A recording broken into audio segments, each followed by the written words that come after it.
Oke, Assalamualaikum warahmatullahi wabarakatuh. Hari ini kita akan berdiskusi tentang tree. Ya, tree ini adalah kelanjutan dari materi graf, di mana secara spesifik tree ini menggambarkan sebuah graf yang tidak berarah, ya, dan dia tidak boleh mengandung sebuah sirkuit, ya. Nah, di dalam tree ini yang harus Anda pahami adalah ada istilah yang nanti kita sebut dengan hutan atau istilah umumnya nanti kalau di data mining itu adalah forest. Forest ini menggambarkan kumpulan pohon yang dia saling lepas, dan graf tadi itu tidak terhubung, nggak boleh ada sirkuit ya.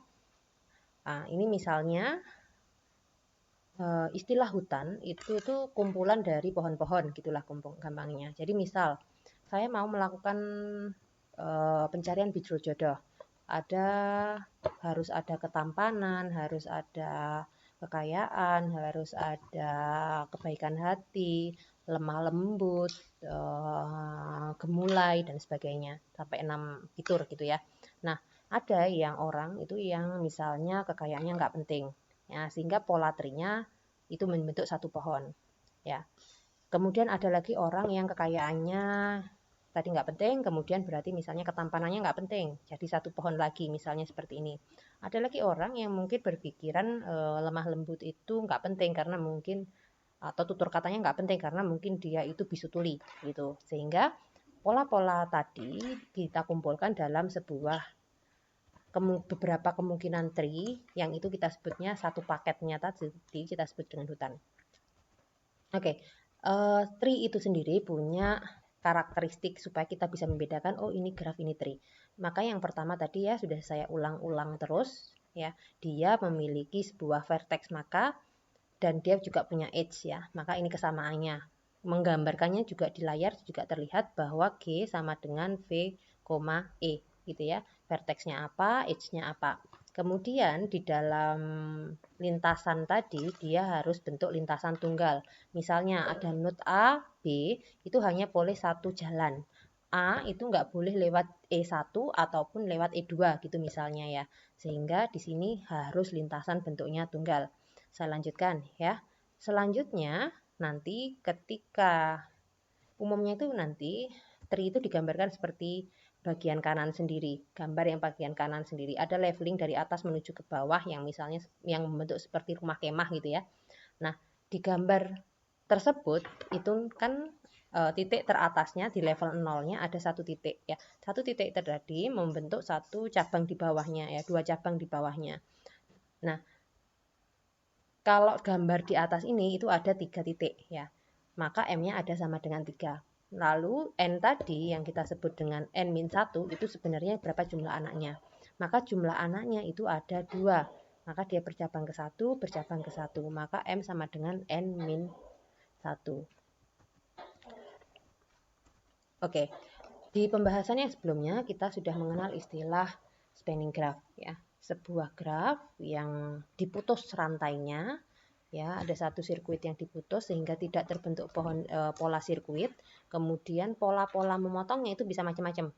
Ya, misalnya tadi kita mau melambangkan satu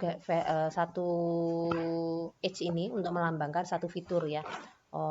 Untuk pola biru jodoh misalnya. Oh, ini untuk kekayaan, ini untuk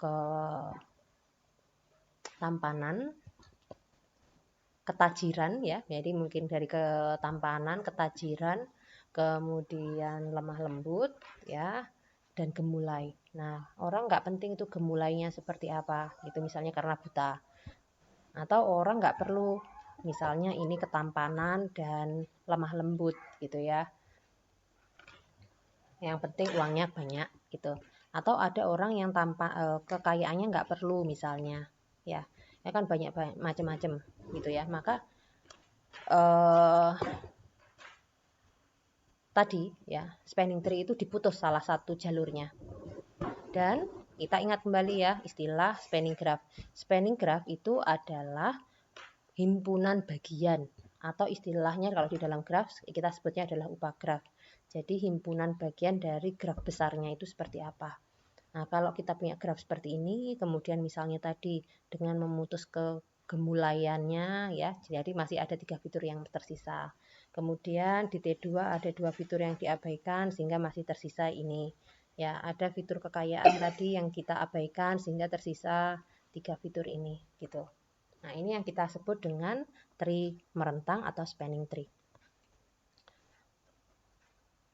Jadi prinsipnya kalau Anda paham dengan spanning graph itu ya mirip ya dengan spanning tree ya. Ingat ya, kemarin saya memberikan gampangannya adalah yang kita sebut dengan spanning itu ada pola yang sama. Ya, misalnya T1 sama T2 ini samanya, oh ternyata dia masih sama-sama mempertimbangkan kekayaan. Nah, T1 dan T3 ini sama-sama masih mempertimbangkan di sini lemah gemulaian. T3 dan T4 ini masih sama-sama melambangkan kegemulaian dan misalnya ini untuk ketampanan kayak gitu tuh. Nah, sebuah graf itu bisa terhubung paling enggak satu buah ketika dia punya satu buah pohon merentang. Jadi satu sirkuitnya tadi dipotong, kemudian minimal hanya ada satu tree yang merentangnya atau spanning tree-nya. Nah, graf yang tidak terhubung tadi dengan berapakah komponen, berarti berapa titik tadi, minimal akan mempunyai K hutan merentang ya. Jadi ini 4 gitu ya, titiknya ada 4 berarti pola pohon merentangnya juga akan ada 4 pola. Oke, saya lanjutkan. Nah, pengaplikasian pohon merentang itu ada di banyak ranah. Yang pertama, Anda temukan misalnya di dalam Google Maps, setiap kota dihubungkan, kemudian Anda nanti mencari jalur dari setiap kota ke kota yang lain itu lewat kota-kota mana saja. Nah, itu yang pertama. Yang kedua bisa juga digunakan untuk proses routing. Misalnya Anda punya router, kemudian punya subnet, hubungannya itu kemana sih ke subnetnya dari router yang mana gitu. Nah, itu juga nanti bisa Anda aplikasikan ke sana. Oke.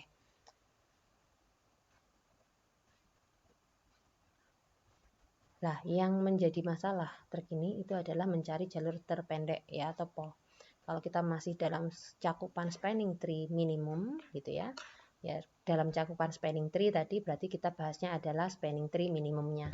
Jadi misalnya ada sebuah peta, kita cari ini jalur pendeknya itu lewat mana. Maka kalau mencari jalur pendek lewat mana, ingat di dalam sebuah graf ada istilah bobot. Ya, maka nanti ketika kita melibatkan spanning tree minimum harus wajib ada bobot ya. Kalau nggak ada bobotnya, nggak bisa kamu cari mana yang minimum gitu. Nah, salah satu algoritma yang bisa Anda terapkan ini adalah algoritma prim. Algoritma prim ini konsep dasarnya itu adalah mengambil grafnya yang age-nya itu punya nilai paling minimum. Kemudian nilai yang paling minimum tadi dimasukkan ke dalam tree ya, variabel tree. Lalu nanti dia akan secara iteratif memilih inisial vertex-nya mana, terminal vertex-nya mana, yang dia punya nilai minimum paling sedikit, tetapi ada kata kuncinya, dia harus bersisian dalam simpul T. Dia harus membentuk T tadi, gitu ya.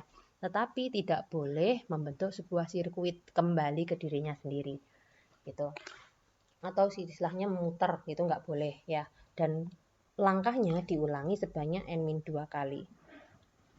Oke, sekarang ini contoh dari pseudocode dari prosedur prim ya.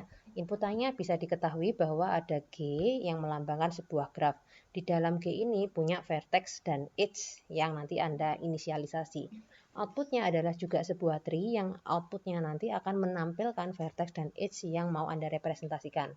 Maka ketika Anda melakukan deklarasi, yang perlu Anda tandai adalah satu buah P dan Q dan U dan V. P ini untuk melambangkan